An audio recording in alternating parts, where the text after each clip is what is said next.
¿Cómo están, queridos hermanos? Qué gusto poder saludarlos en esta mañana y compartir un tiempo con ustedes. Ha sido bueno nuestro Dios en todo este tiempo de cuarentena, de pandemia que estamos padeciendo, que nos ha cuidado en forma maravillosa en cuanto a nuestra salud. Pero también ha permitido que tengamos cada domingo, cada miércoles y aún con cada devocional el alimento que necesitamos para nuestra vida espiritual. Y hoy quisiera aprovechar también para compartir con ustedes una lectura y una corta meditación en la palabra de Dios. Les invito, ustedes tienen su Biblia ahí con ustedes, busquen Tito capítulo 1, la carta del apóstol Pablo a Tito capítulo 1. Es un libro pequeño, solamente tiene 3 capítulos y en mi Biblia ocupa una hoja. Pero vamos a leer el capítulo 1 conjuntamente. Dice: Pablo, siervo de Dios y apóstol de Jesucristo, conforme a la fe de los escogidos de Dios y el conocimiento de la verdad que según la piedad, en la esperanza de la vida eterna, la cual Dios, que no miente, prometió desde antes del principio de los siglos. Y a su debido tiempo manifestó su palabra por medio de la predicación que me fue encomendada por mandato de Dios nuestro Salvador. A Tito, verdadero hijo en la común fe, gracia, misericordia y paz de Dios Padre y del Señor Jesucristo nuestro Salvador. Versículo 5. Dice: por esta causa te dejé en Creta, para que corrigieses lo deficiente y establecieses ancianos en cada ciudad, así como yo te mandé. El que fuere irreprensible, marido de una sola mujer, y tenga hijos creyentes que no estén acusados de disolución ni de rebeldía, porque es necesario que el obispo sea irreprensible, como administrador de Dios, no soberbio, no iracundo, no dado al vino, no pendenciero, no codicioso de ganancias deshonestas, sino hospedador, amante de lo bueno, sobrio, justo, santo, dueño de sí mismo, retenedor de la palabra fiel, tal como ha sido enseñada, para que también pueda exhortar con sana enseñanza y convencer a los que contradicen. Porque hay muchos aún contumaces, habladores de vanidades y engañadores, mayormente los de la circuncisión, a los cuales es necesario tapar la boca, que trastornan casas enteras, enseñando por ganancia deshonesta lo que no conviene.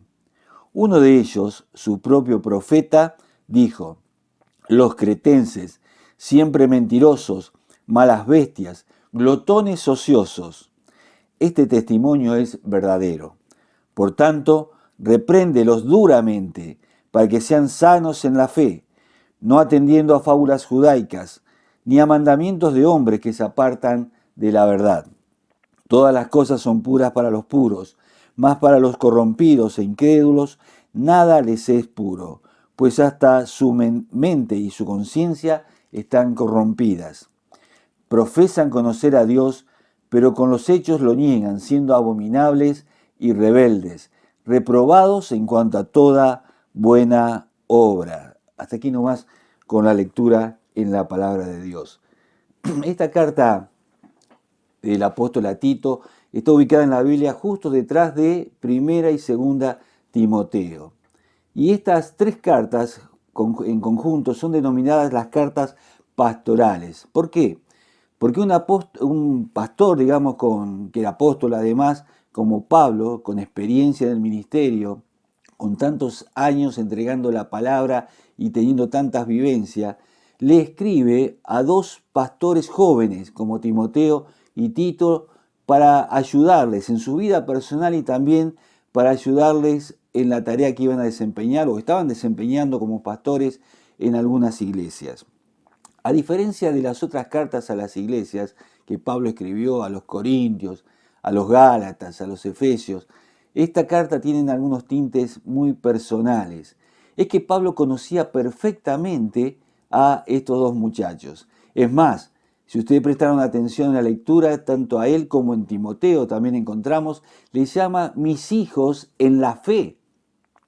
Y basado en esto, muchos dicen que era muy probable, muchos piensan así, que fue Pablo el que los llevó a los pies de Jesucristo, que fue Pablo aquel que les explicó que necesitaban de un Salvador y estos muchachos entregaron su vida a Cristo y luego también se entregaron a Él para servirle. Es realmente, yo creo, una de las alegrías más grandes que se puede vivir, el ser un instrumento de Dios para llevar a los pies de Cristo a una persona que necesita del Salvador. Yo admiro tremendamente a aquellos hermanos que tienen este don de estar hablando con una persona sobre el tiempo, sobre los pájaros, sobre, no sé, la familia o el trabajo, pero de pronto en un momento uno los escucha decirle, vos necesitas a Dios en tu vida. He sido testigo de que algunos yendo en un taxi, al taxista, al médico que le está atendiendo, al compañero de trabajo, al familiar, en un momento la conversación es derivada a la necesidad espiritual de la persona, diciéndole, vos necesitas un Salvador. Y en esta mañana yo también quisiera animarle a todos estos que tienen este don y que necesitan y que desean comunicar el mensaje del Evangelio, a que lo hagan a pesar del distanciamiento, del alejamiento que tenemos con tantas personas, porque hay formas de hacerlo en este tiempo. ¿Recuerdan ustedes cuando fuimos desafiados a escribir nuestro testimonio e enviarlo a otras personas? ¿Por qué no volver a repetir esta tarea tan maravillosa que hizo que algunos que no sabían que éramos cristianos lo supiesen y algunos también tengan o tuviesen inquietudes espirituales? Si está en tu corazón, volvé a hacerlo. Creo que si hacemos una encuesta de a quién conocemos más, si a Timoteo o a Tito, ampliamente ganaría, me parece a mí, Timoteo. Tal vez porque sus cartas son más extensas, tal vez porque simpatizamos un poco con su debilidad física. Recuerdan ustedes que en un momento el apóstol Pablo le tiene que decir, toma un poco de vino a causa de tu estómago. Tal vez porque simpatizamos con su timidez. Recuerdan ustedes también que el apóstol tuvo que decirle, Dios no nos ha dado espíritu de cobardía, sino de amor, poder y dominio propio. Tiene que ver tal vez con estas cosas para que sea Timoteo el más conocido. Bueno, yo en esta mañana quisiera presentarle al menos conocido, quisiera presentarle a Tito. Tito era un muchacho griego, no judío. No se nos menciona detrás de él un trasfondo familiar que tenga que ver con la piedad o con personas temerosas de Dios, como fue el caso de Timoteo, recuerdan ustedes, de su mamá y de su abuela. Aparentemente Tito era algo mayor en edad que Timoteo y también era un hombre decididamente más maduro y con fuertes convicciones. Eso llevó a que el apóstol Pablo le encomendara muchas tareas y de responsabilidad. Por ejemplo, cuando el apóstol escribió la primera carta a los Corintios, luego lo mandó a la ciudad de Corinto para ver qué efecto había tenido esa carta en la iglesia. También estando en Corinto, se nos dice que estuvo a cargo de la preparación de la recaudación de ofrendas para los pobres que vivían, cristianos pobres que vivían en Jerusalén. Se lo menciona también acompañando a Pablo al concilio de Jerusalén, en Hechos capítulo 15, en una visita a Éfeso también. Realmente, y me olvidaba, fue aquel que llevó la segunda carta a los Corintios, a la iglesia de Corinto. Bueno, muchas tareas importantes, pero tal vez la que se describe en este capítulo primero, en la isla de Creta, sea el ministerio más importante que él desarrolló. Ustedes saben que Creta es una isla perteneciente a Grecia, la más grande que corresponde a Grecia, y está en medio del mar Mediterráneo. Si usted está planeando sus vacaciones post pandemia, yo le invito a que entre por internet y vea los paisajes maravillosos que tiene ese lugar. Y dicen los estudiosos que hubo presencia cristiana desde los primeros tiempos de la cristiandad, aún antes de que Pablo fuese a predicar a Creta, a tal punto que casi todos aseguran que posiblemente en aquella predicación tan famosa de Pedro, la primera predicación en tiempo de Pentecostés, haya sido posiblemente el lugar donde estuvieran cretenses que luego llevaran el Evangelio a su isla llamada Creta. Bueno, la verdad que el apóstol Pablo le deja una misión en este primer capítulo a Tito, y lo podemos encontrar en el versículo 5. una misión que estaba dividida en dos partes. Versículo 5 dice, por esta causa te dejé en Creta, para que corrigieses lo deficiente y establecieses ancianos en cada ciudad como yo te mandé. Algunas cosas no estaban bien en la iglesia de Creta. Tito tenía la misión de poder corregir esas cosas, con la ayuda de Dios, con la sabiduría de Dios. Y por otro lado, era necesario que sean nombrados ancianos, líderes que cumplieran con las cualidades que Dios demandaba, Dios solicitaba, para que pudieran velar y estar atento al bienestar espiritual de la congregación. Se dice que en la isla de Creta, a pesar de ser pequeña, había cerca de 100 iglesias distribuidas en todo el territorio. A partir del versículo 6 que hemos leído del primer capítulo, Pablo empieza a detallar las cualidades que debería tener, las virtudes, los requerimientos de la persona que sería reconocida como anciano de la congregación. Y yo quisiera esta mañana dar algunas consideraciones generales sin hacer énfasis o hacer exégesis en estos requerimientos. Lo primero que vemos es que la iglesia no es una democracia, porque no iban a ser personas elegidas por el voto popular o por simpatía. Realmente lo que se hacía era reconocer, es decir, que eran personas que no iban a comenzar a hacer la tarea de ancianos o líderes a partir de ser nombrados como ancianos, sino que porque hacían esta tarea la iglesia los iba a reconocer. Otra cosa a destacar es que tampoco eran elegidos o no se requería ser elegidos estas personas entre los más populares de la iglesia, tampoco entre aquellos que tuvieran una posición económica holgada, ni siquiera que fuera una familia tradicional de la iglesia, sino que la prioridad era que tuvieran los requerimientos que Dios exigía para hacer esta tarea. Cuando nos encontramos frente a esta lista de virtudes o actitudes que tendría que tener un cristiano para ser reconocido como anciano, muchas veces los hermanos tomamos alguna actitud que puede ser negativa o positiva.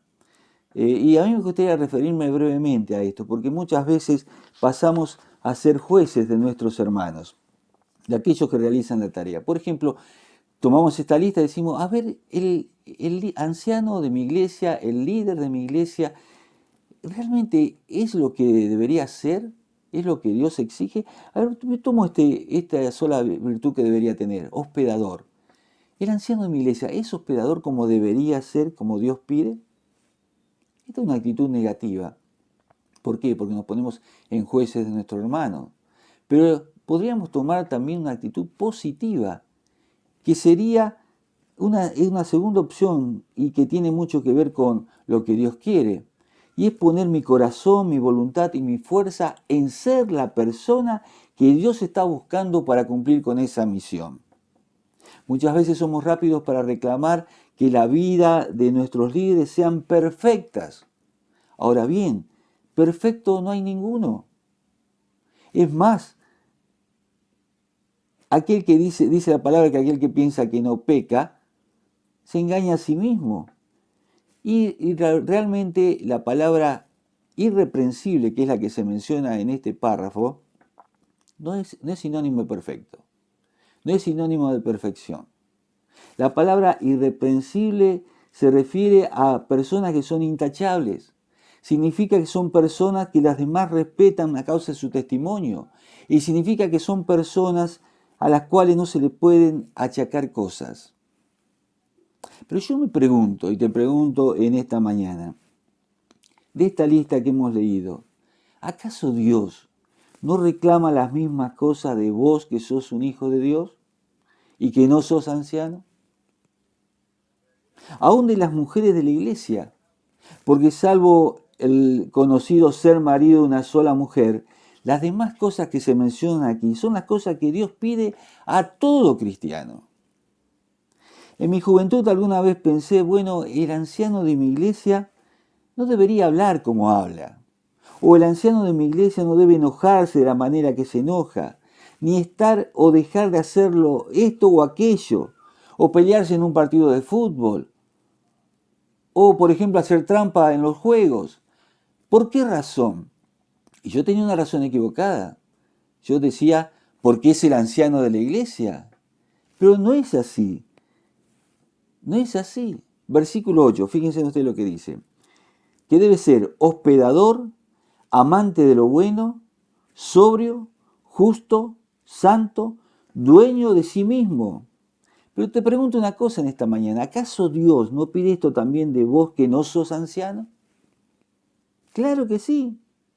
O vos podés decir, o usted puede decir, querido hermano, no voy a ser justo porque no soy anciano. O puedo robar o mentir, o puedo contestar mal porque no soy anciano. No es así.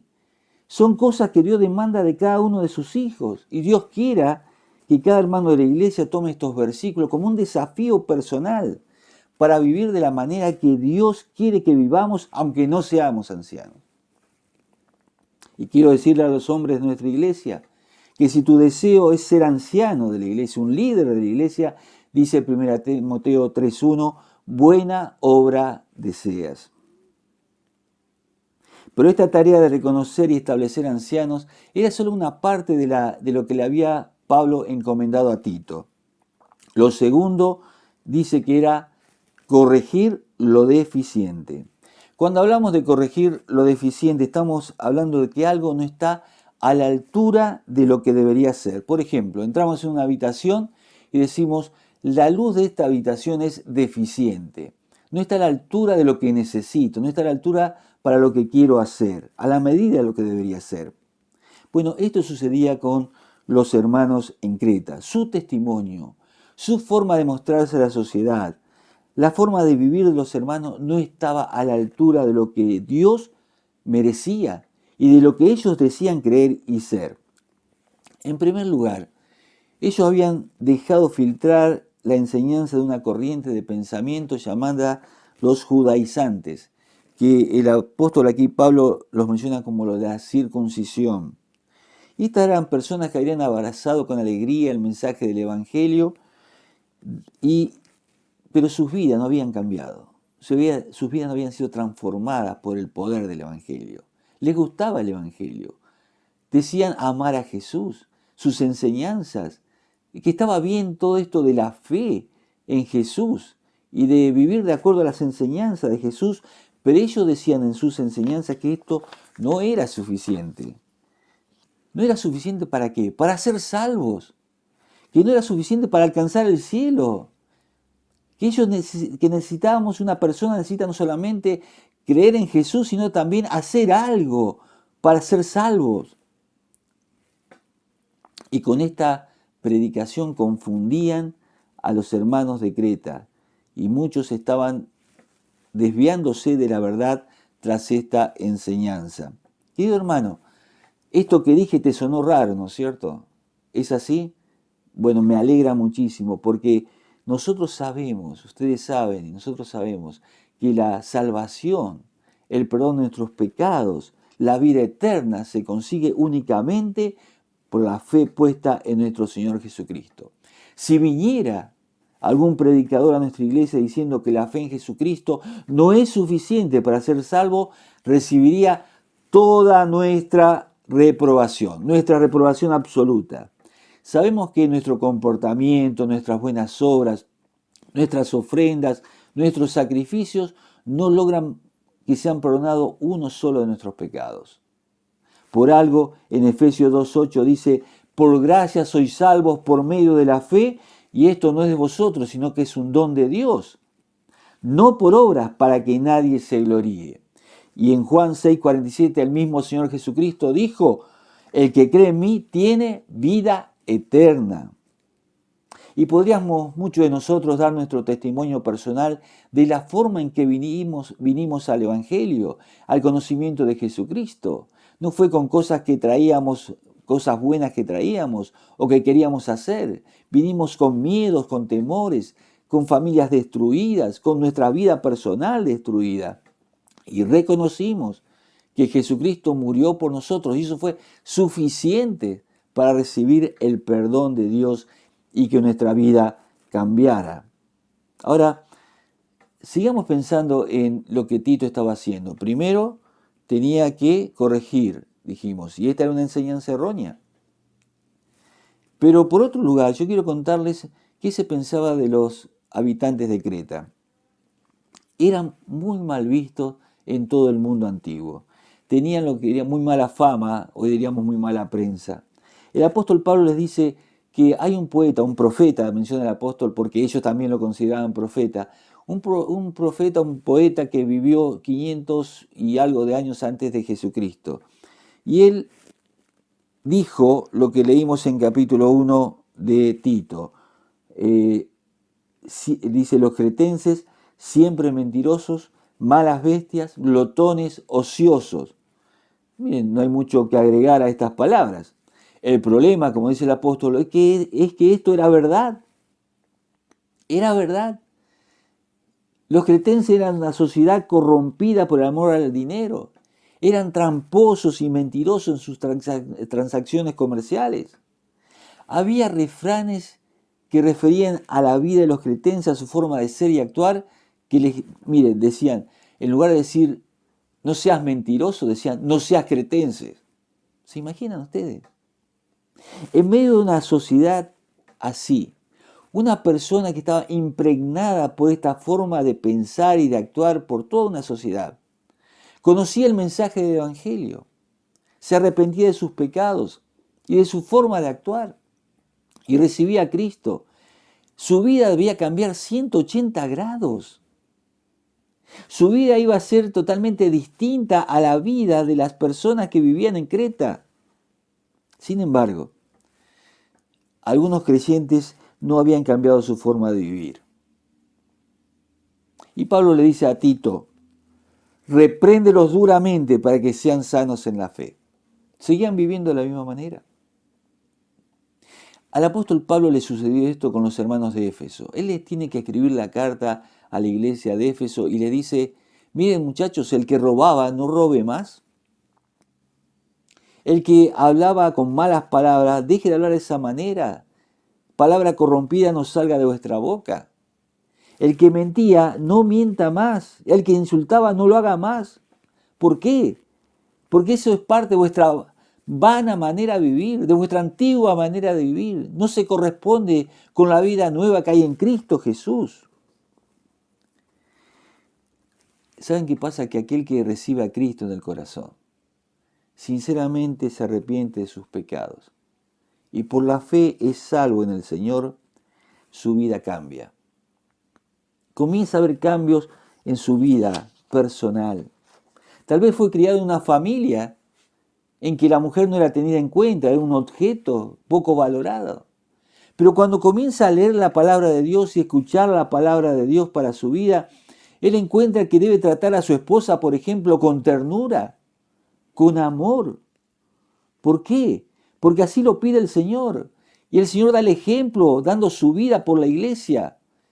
Y entiende que tiene que amar a su esposa como Cristo amó a la iglesia. ¿Cómo? ¿De qué manera? En forma sacrificial. Tiene que sacrificarse por ella. Tal vez nunca tuvo una buena relación con su hijo, con su hija, pero se convirtió al Señor y comienza a leer en la palabra que los hijos son herencias del Señor y que no le corresponde solamente mantenerlos económicamente, sino que tiene una responsabilidad de ser un padre presente, de asistirles espiritualmente, de poder ayudarles emocionalmente. ¿Por qué? Porque son sus hijos, son herencia del Señor. Tal vez sea una persona al que no le importaba cobrar el sueldo y gastarlos en fiestas, en asados, en borracheras. Pero ahora comprende que el trabajo, el dinero, la salud son algo que Dios le da, es una dádiva buena que viene de parte del Señor y que no la puede dilapidar en cualquier cosa. ¿Qué se ha producido? Un cambio en su ser interior, un cambio que los demás notan. Y a veces lo notan antes que lo note la misma persona. ¿Por qué? Porque Dios está trabajando en su vida interior. Bueno, Tito tenía que corregir esto también. Mostrar a los hermanos que lo que decían ser debía ser demostrado. Pero hay una tercera cosa sobre la cual Tito va a tener que trabajar. Y es el versículo que dice el versículo 16. Profesan conocer a Dios, pero con los hechos lo niegan, siendo abominables y rebeldes, reprobado en cuanto a toda buena obra. Queridos hermanos, él tenía que trabajar también sobre aquellos que vivían una doble vida. Eran personas que asistían a la iglesia, que cantaban las canciones de la iglesia, que ofrendaban en la iglesia, que hasta se sentían capacitados para aconsejar a otros creyentes de qué manera vivir. Tal vez en el barrio lo identificaban porque tomaban su burro en aquel momento y iban a la iglesia, pero realmente el resto de la semana vivían como les parecía. Podían decir mucho de Dios, parecían conocer mucho de Dios, pero con los hechos lo negaban. Y por lo tanto se volvían, dice, abominables y rebeldes a Dios. ¿Qué significa la palabra abominable? Es alguien que se vuelve profundamente desagradable. ¿Qué significa la palabra rebelde? Es alguien que no obedece. Y en este caso no obedece a lo que Dios demanda. ¿Cuánto daño hace una persona que dice conocer a Dios y luego vive como Él quiere? ¿Cuánto daño? Tal vez guarda algún tipo de apariencia, alguna apariencia de piedad, como también dice el apóstol, los días domingos, pero el resto de la semana vive de acuerdo a su querer y voluntad. Yo recuerdo haber compartido reuniones de jóvenes con otros muchachos de mi edad, la cual la pasábamos realmente bien. Y llegado un momento de la noche, se terminaba la reunión, algunos hermanos venían para repartir a las chicas del grupo, y cada uno se iba, parecía, a su casa. Y después nos enterábamos que algunos muchachos habían terminado esa noche, en la cual habíamos cantado, abierto la palabra, en el boliche, haciendo cosas que negaban lo que ellos decían ser. Cuántos jóvenes que estaban acercándose al Evangelio, a causa de esta actitud y esta forma de actuar, se alejaron y nunca más quisieron compartir la palabra de Dios? ¿Cuántos amigos tuyos, tal vez, le hablo a los jóvenes, con los cuales te juntás, están tal vez pensando, ¿este es el cristiano? ¿Este es el que dice conocer a Dios? Y vos decís, me junto porque son buenos muchachos, los conozco de siempre. Y para colmo, en este tiempo en que parece, como dicen, que si no estás en las redes no existís, alguien te levanta fotos abrazado a una botella de cerveza o a una botella de vino y en una situación de desenfreno. Dicen conocer a Dios, pero con sus actos los niegan, con sus hechos lo niegan. Ustedes saben que hay cosas a las cuales Dios realmente abomina. Y esto significa les son desagradables. Una de ellas es la trampa. La trampa. Y tiene que ver esto con la responsabilidad que tenemos en distintas tareas en nuestra vida. Hacer trampa no es de un hijo de Dios. Aquel que es comerciante y vende, su kilo debe ser un kilo. Porque alguien se va a enterar si vende a 950 gramos el kilo. Y podrán decir después, este no dice conocer a Dios. Sus hechos los niegan. Sus hechos lo niegan. Otra cosa que Dios realmente aborrece es la mentira. Hermanos, si supiéramos cuánto sufre Dios cuando un hijo de Él habla con mentira. Realmente no podemos decir ser hijos de Dios y negarlo actuando de esa manera. Quisiera terminar esta charla con una anécdota que conocí allá por mis años de juventud. Y tiene que ver con un muchacho que, viendo a un amigo estar mal, sintiéndose mal, dijo, les voy a compartir cuánto le ayudaría a ser cristiano para salir de esta situación. Y este muchacho comenzó a decirle de Jesús, de que él era cristiano, comenzó a, entre comillas, testificarle. Y el muchacho que estaba escuchándole le dijo, habla más fuerte. Y él levantó su tono de voz. Y así sucedió esto un par de veces. Hasta que este muchacho que le compartía en un momento dijo, se enojó. Dijo, pero ¿qué pasa? Estoy casi gritando y no me escuchás. Y aquel que era testificado de lo que era ser un cristiano, le dijo, ¿sabe qué pasa? Que tus hechos, la forma en que vos vivís, habla mucho más fuerte que tus palabras. Ah, hermanos, que no tengamos que pasar por esa vergüenza. Que seamos realmente hijos de Dios, que en todo lugar podamos dar fe, podamos mostrar de que Jesucristo cambió nuestra vida. Amén, hermanos. Amén. Les pido de todo corazón que podamos meditar en estas cosas que hemos visto en esta mañana. Ser lo que Dios quiere para nosotros. Buscar cumplir con aquellos requisitos que Dios quiere para nuestra vida. No es obligación del anciano solamente. Es tuya como un hijo de Dios. Poder vivir la vida que Dios quiere, mostrando a todos que hemos cambiado porque Cristo transformó nuestra vida. No tener un doble discurso en la iglesia y fuera de ella. En todo lugar somos hijos de Dios. Que Dios les bendiga. Les mando un saludo, un abrazo fraternal y también los saludo a mi esposa Chela. Gracias.